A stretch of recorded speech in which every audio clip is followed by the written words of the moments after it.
So Ethan is now 7 months old, which means it's been a month now that he has started solids and is a big boy trying new flavors every day. And if you are like me and introducing foods to your little one, watch this video for more ideas of how we can start solids together.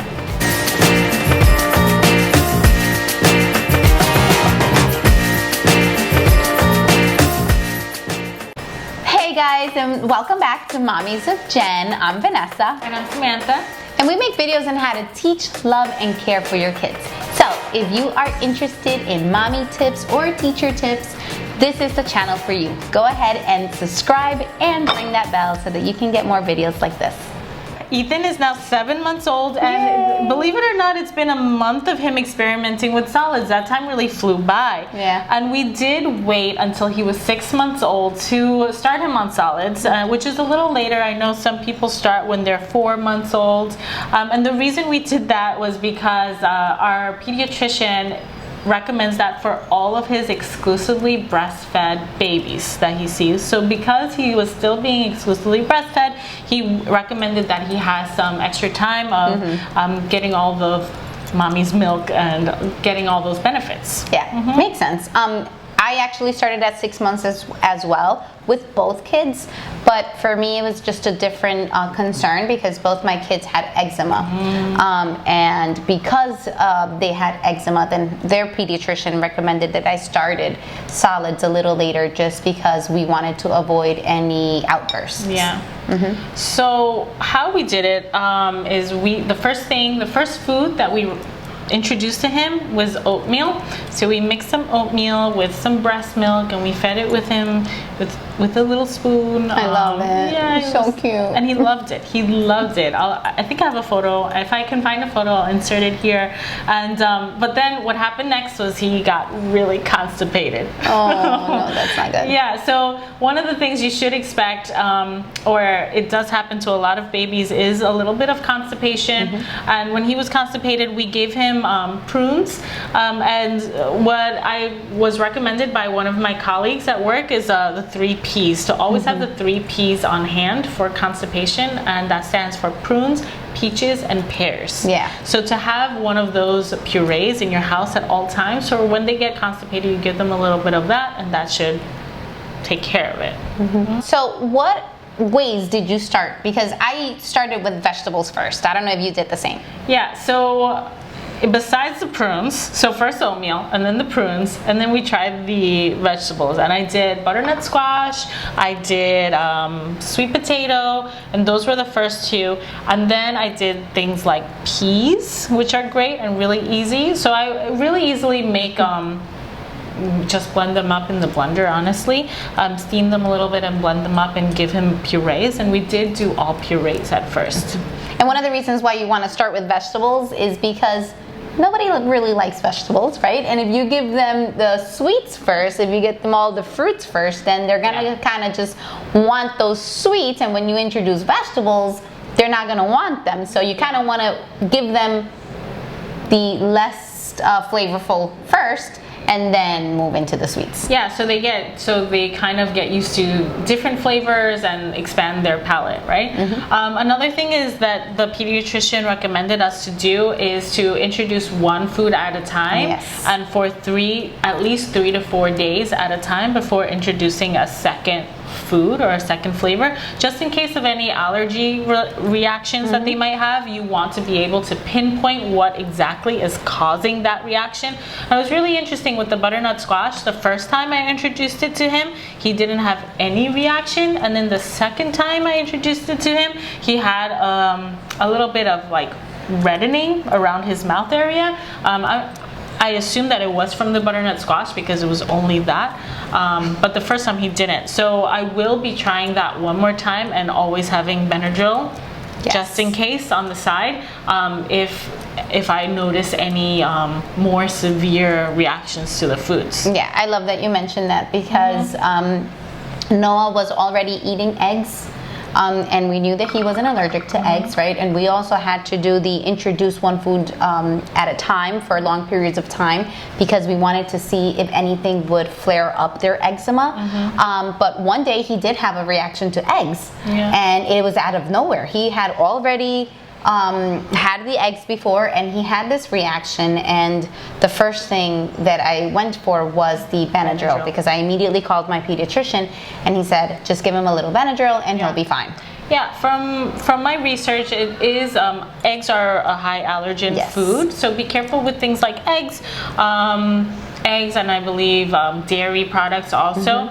But from my research, it's actually really good to introduce these high allergen foods earlier on so that it could prevent allergies from developing when they're older. So if you, and also look out for things that you or your partner or might be allergic to, because your child might be allergic to those things too. And yeah, we also just urge you to have the conversation with your pediatrician, right? Whatever they say, I'm one of those that whatever my pediatrician says, that's kind of just like my Bible, and I just do whatever it is that they tell me to do because I feel like they know best, and then that's what I'm going to do. Yeah, and also if you do want to try anything different, like if you see something that you would like to try, bring that up to your pediatrician, including the things that you see in this video. So for example, baby-led weaning is very popular right now, and it's when you basically chop up in very safely chopped up pieces of food off of your very own plate for your baby to experiment with chewing. So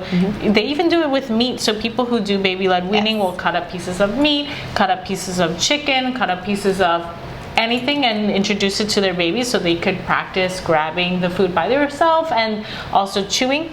If you want to try that, then have a conversation with your doctor. And safety first. Yeah, safety first. And that's one of the things that I did. I talked to my doctor about introducing some finger foods now that he is 7 months old. So he has tried things like toast and scrambled eggs, and it's the cutest thing to see him pick up toast and like gnaw on it, and banana and avocado. So these I think we fed him avocado here for the first time. Oh my goodness. Oh, I love that reaction. He loves avocado and banana mashed together, guys. Baby's favorite food. He loves it. He loves that combination. So anyway, have the conversation with your pediatrician, and safety first.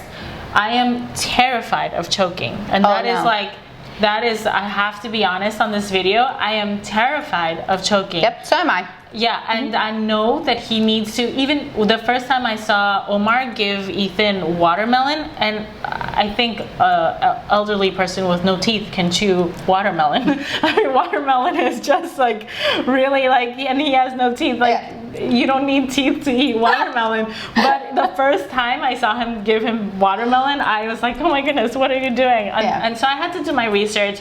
I watched several videos, and I'll link them below, on how to safely cut up certain foods in order to prevent choking hazards. And one of the things on my summer bucket list is to actually go to a CPR training class. Oh, we should go together. That's one of the things that I would like to do, just in case if anything happens, that I would know how to help my baby. Yeah, and that's something that I'm mindful of, even with my 7-year-old and Jade. I still cut up certain things because I'm afraid of choking. Anyway, so also some of the things that you should expect when you start solids, right? What are some of the things that we should expect? Okay, so I mentioned the constipation already. So he did get a little bit constipated. And another thing that goes along with the pooping world is that their poop changes. Okay, guys? So that poop that changes color, that you thought was bad, when if you're still in the newborn stage, enjoy it. And if you haven't introduced solids yet and you think the poop is bad, just wait. Just wait. Okay, so one of the things that you don't realize is that they start pooping like humans. Yeah, so they have like real human poop, and that's one of the things that changes, right? And with Ethan, and this I had to actually look it up, he had a lot of irritation because of the change in his poop, and I researched that it's actually the pH level of the poop that irritates the skin. So to have diaper rash cream on on hand, because before then he had never had a diaper rash. He doesn't have sensitive skin, so he's never had skin issues beforehand, but he did develop a diaper rash as soon as we introduced That's so funny. My kids have sensitive skin and they never developed the diaper rash. So be mindful of that. It did happen to Ethan. We had diaper rash cream and some warm baths and some diaper rash cream just like cured it. He was fine the next day, but those things do happen, so be mindful of that when starting solids. Okay. So with solids comes some equipment, right? Some tools. So what are they? And Vanessa, you actually gave me one of the things, and it's a food processor, but specifically, I think is it Baby Brezza is the brand of it? Yeah. So it's a Baby Brezza, and what it is a steamer and food processor in one, so you can dump the foods in and steam it, and it automatically just purees it. And purees it. It's amazing. It's actually so easy to make baby food, guys, that it's every day in minutes. It's so easy to make baby food, and I have to say, I'm in the process. Vanessa knows that I'm in the process of moving, and if you have ever been in the process of moving, you guys know how stressful that can be. So currently, I do not know where that Baby Brezza is. It's in a box somewhere. But I've still been making baby food, and what I use is really a pot to boil some vegetables and a blender. Yeah, that's all you need. Yeah, that's all you need. So the equipment, keep it minimal, especially if you're pressed for space. I live in the city. I have a small kitchen. The things I have to be very mindful of what I bring in the house. So I try to keep it as minimal as possible. I already had a NutriBullet blended up in my NutriBullet, and it's super easy, and the food is ready to go. You also need a bib. Oh yeah, of course. I still use a bib with Jade. I don't want her to get dirty. And I got 1 billion bibs as in my baby shower. Like, it was nowhere in my registry. And I gave you a ton. Yeah, so I have like 1,000 bibs because people with children know that you need bibs. But I have actually recently bought one of those waterproof ones, and that's really easy when they're eating to kind of just like rinse off, because you're going to be going through them so quickly. So a bib is super important. When you become an expert mom and you move on to your second child, you'll have 2 bibs. That's all I have. 2 bibs, and the same 2 bibs since she was born. Yeah, and that's what I realized, that I don't really use the cloth ones anymore, and I just use the plastic ones, just because I could rinse them. So you realize what you use, what you gravitate towards, and what you don't use.